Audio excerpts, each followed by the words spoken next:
Our next performer has written for The Onion, Playboy, and McSweeney's. You can follow him on Twitter at Ben Bass Beyond. Please welcome Ben Bass.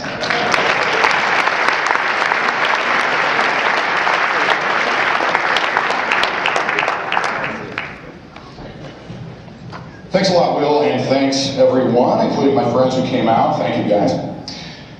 It is great to be back here at the Crossword Tournament. If you're looking for the Cribbage Tournament, that is in Ballroom G.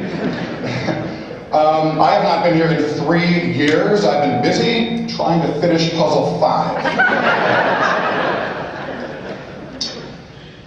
Let's start with a puzzle. Because it's Sunday morning, I thought an NPR-style puzzle might work. I write this type of brain teaser that Will uses on the radio, and when he uses my stuff, it's usually kind of hard.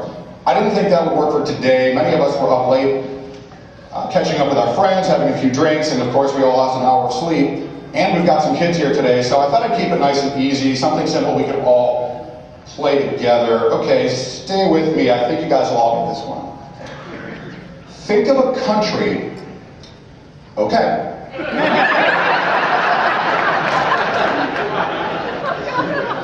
There is more than one correct answer. Check each other's work. Sir, I'm afraid New Jersey is not a country, notwithstanding its fascist dictator.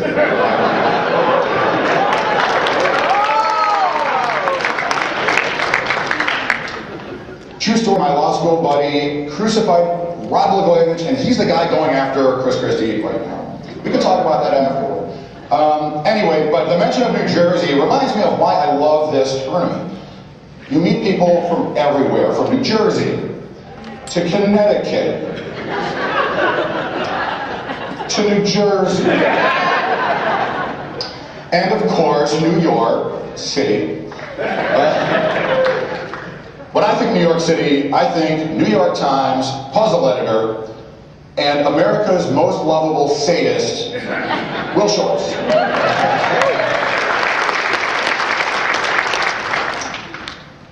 Will founded this tournament in, I believe, 1978.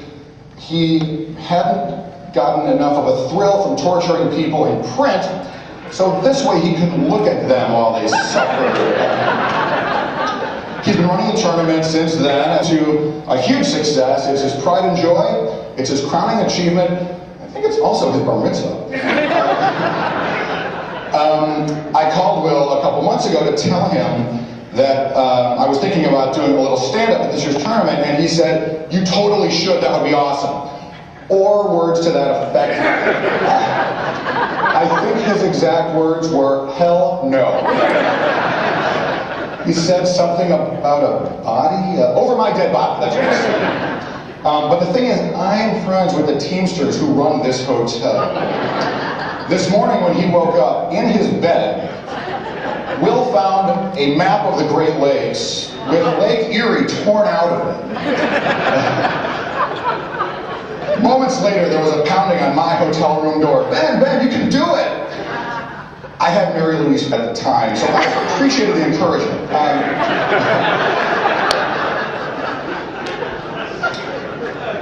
After she left, Will and I got some breakfast together, and he goes, "Ben, I think you can do a little better than Mary Louise Parker." I'm like, "Are you crazy? She's amazing." He goes, "She's 16 letters long. Her last name breaks up the supervocalic, and she doesn't even end in a vowel." Okay, consider this source. So Will tells me I can do 5 minutes of stand-up, and I said, "No problem, I will just say every other word," which, weirdly, I'm doing right now. Will is a good sport, so let me get up here and say these silly things. He's probably giving me a little extra latitude because he and I are friends outside of the tournament. We've known each other for many years. I've been to his house up in Westchester. He has a lovely home up there. To protect his privacy, I probably shouldn't say which town, but I'll give you a clue.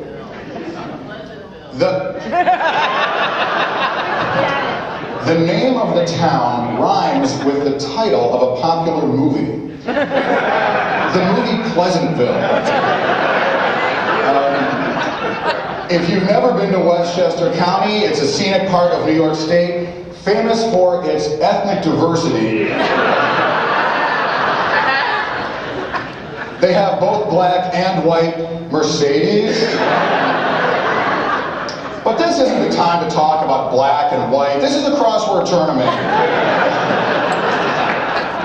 And it is some tournament. You've got it all here. The best crossword writers in the world. The fastest crossword solvers on the planet.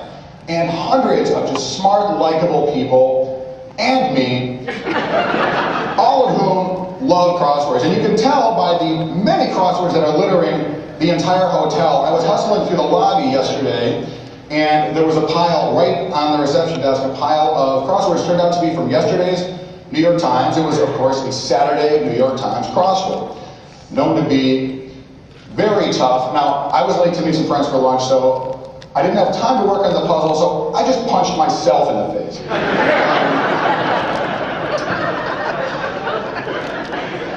But later, I did have time to work on the puzzle. I looked at it more carefully as I sat down in the hotel lobby, and I saw that the guy who wrote the puzzle was a young man named David Steinberg, who you spoke here last night beautifully. David is like the whiz kid, this sort of young phenom of crosswords. He writes these really good, really hard puzzles that he's a teenage kid. They're already getting published in the New York Times. They're brutally difficult, but in person, he's like this lovely, sweet kid. So anyway, I sit down, I'm starting to work on David's puzzle, and you know, it was a Saturday New York Times puzzle written by a teenage Torquemada. It was an experience. So, you know, a few minutes into it, I'm like, wow, this is rough. And I look up, and who's walking by but David Steinberg? So I punched him in the face.